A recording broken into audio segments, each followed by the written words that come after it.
এই জন্য আমার গুজারিশ যে আমরা নিজে দিনের ভিতরে পরিপূর্ণ রূপে ঢুকতাম, পরিবারে দিনের ভিতরে ঢুকাইতাম, বাচ্চা বাচ্চিন করে দিনের ভিতরে ঢুকাইতাম, মায়া দিয়া শাসন দিয়া দিনের ভিতরে ঢুকাইতাম, বস্তি ব্যবনামূলক পথটাকে ফিরাইয়া আনতাম। যে বাবা পারে না ফিরাইয়া আনতাম, বাচ্চা নষ্ট হয়ে যায় যদি ফলে তারে এই কুপথ থেকে ফিরাইয়া আনা মুশকিল। ফলে কানবা অনেক মানুষের বাচ্চা নষ্ট হয়ে গেছে। আল্লাহ না করে তোমরা কোনো বাচ্চা যেন আল্লাহ নষ্ট না করেন, আমরা যেন বেজ্জত বা চিন্তা করে আল্লাহ না করেন, সব সময় দোয়া করব। যে বাচ্চাগুলো নষ্ট হয়ে গেছে খবর লইয়া দেখবা মা বাবার কাছে ফির বাচ্চার মর্যাদা যেমন, বাদ বাচ্চার মর্যাদা যেমন।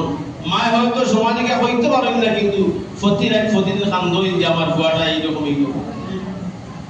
এই জন্য আমার গুজারিশ, আমরা যারা বাবা হয়েছি আমরা বাচ্চার কোন পথে যা, বাচ্চার হাতও আমি নষ্টর সামান উঠাইয়া দিতাম না।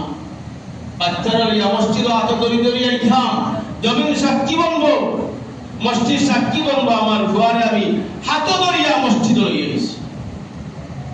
আপনার আমার জিম্মাদারি পূর্ণরূপে পালন করতাম, কমপক্ষে আল্লাহর দরবারের হস্ত থেকে আমরা রেহাই পাইলাম। আর বাচ্চাটা যদি মানুষ বানাইতাম পারি, আমার দুনিয়ার জীবনও সার্থক, আখিরাতের জীবনও সার্থক। যা আলোচনা